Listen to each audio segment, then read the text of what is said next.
You really want me on the team. What's your approach to recruitment? You want first place, come play with me. You want second place, go somewhere else. Like I would watch Magic play, I'd watch Michael play, and I would see them do these unbelievable things, and I'd say, can I get to that level? I don't know, but let's find out. That's why he's the best player in the game. Everything was done to try to learn how to become a better basketball player. Everything. And so when you have that point of view, then literally the world becomes your library to help you to become better at your craft. So because you know what you want, the world's giving you exactly the information you need to become better at it. Because you know what you're looking for. So many guys tell stories about your work ethic.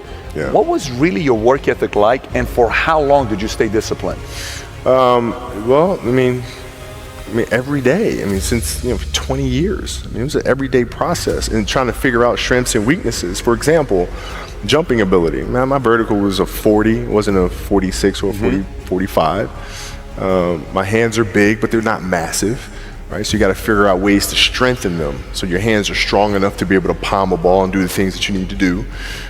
Quickness, I was quick, but not insanely quick. I was fast, but not ridiculously fast, right? So I had to rely on skill a lot more. I had to rely on angles a lot more. I had to study the game a lot more. And but I enjoyed it though. So like from the time I can remember when I started watching the game, I studied the game and it just never changed. It's a good separation for me, emotionally, to be able to put myself in a place where at practice or when I'm training or during games, I switch my mind to something else. I switch my mode into something else, right? For me, it's the equivalent of Maximus, Decimus, Meridius, and Gladiator picking up the dirt, smelling the dirt. It's go time, right? So that was my mental switch. It was like an actor getting ready for a film. You gotta put yourself in that cage.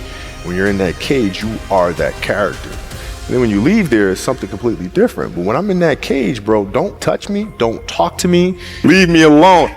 How did you get mentally and emotionally so strong where it doesn't bother you?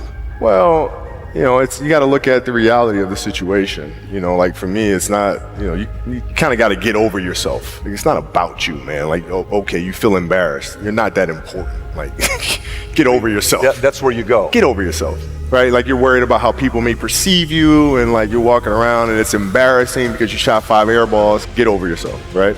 And then after that, it's okay, well, why did those air balls happen? Got it.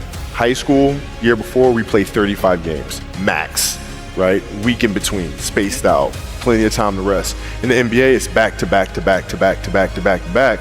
I didn't have the legs. So you look at the shot, every shot was online, but every shot was short, right? I gotta get stronger. I gotta train differently. The weight training program that I'm doing, I gotta tailor it for an 82 game season so that when the playoffs come around, my legs are stronger and that ball gets there.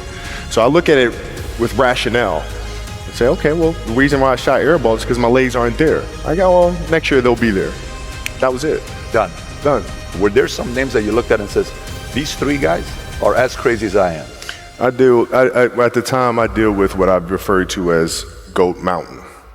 I went to Goat Mountain and I talked to Magic, Michael, Bird, Hakeem Olajuwon, Jerry West, Oscar Robinson, Bill Russell, So I would talk to them.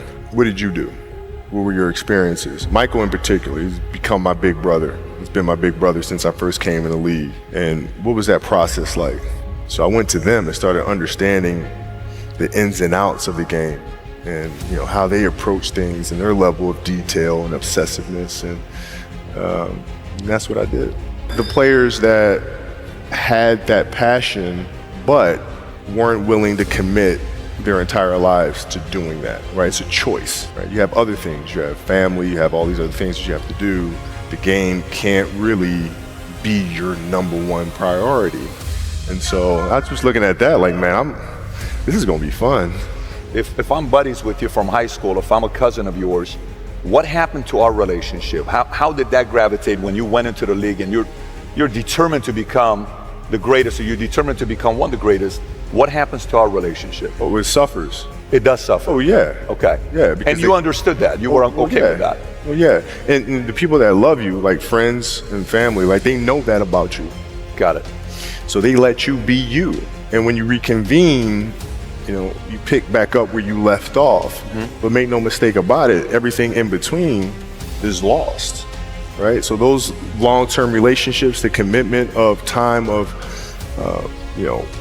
taking like I see a lot of players take vacations with other players that are close friends.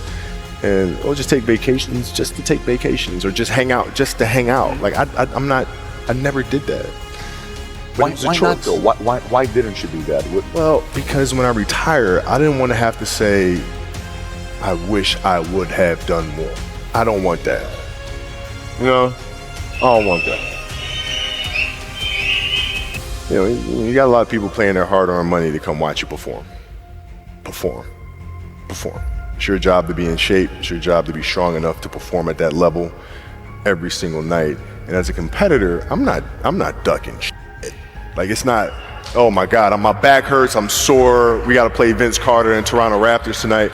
We actually had this happen. We had a game against Toronto in 2000, and Vince was tearing the league up. My back was jacked. But like the perception of that, like, what? Kobe's missing the game against Toronto and Vince Carter because my back was really spasming.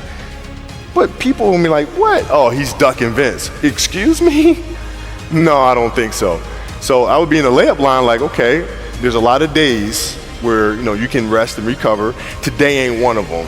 Your back can bother you any other day. That shit ain't bothering me today. He gonna have to see me today. Yeah. Oh man. Yeah.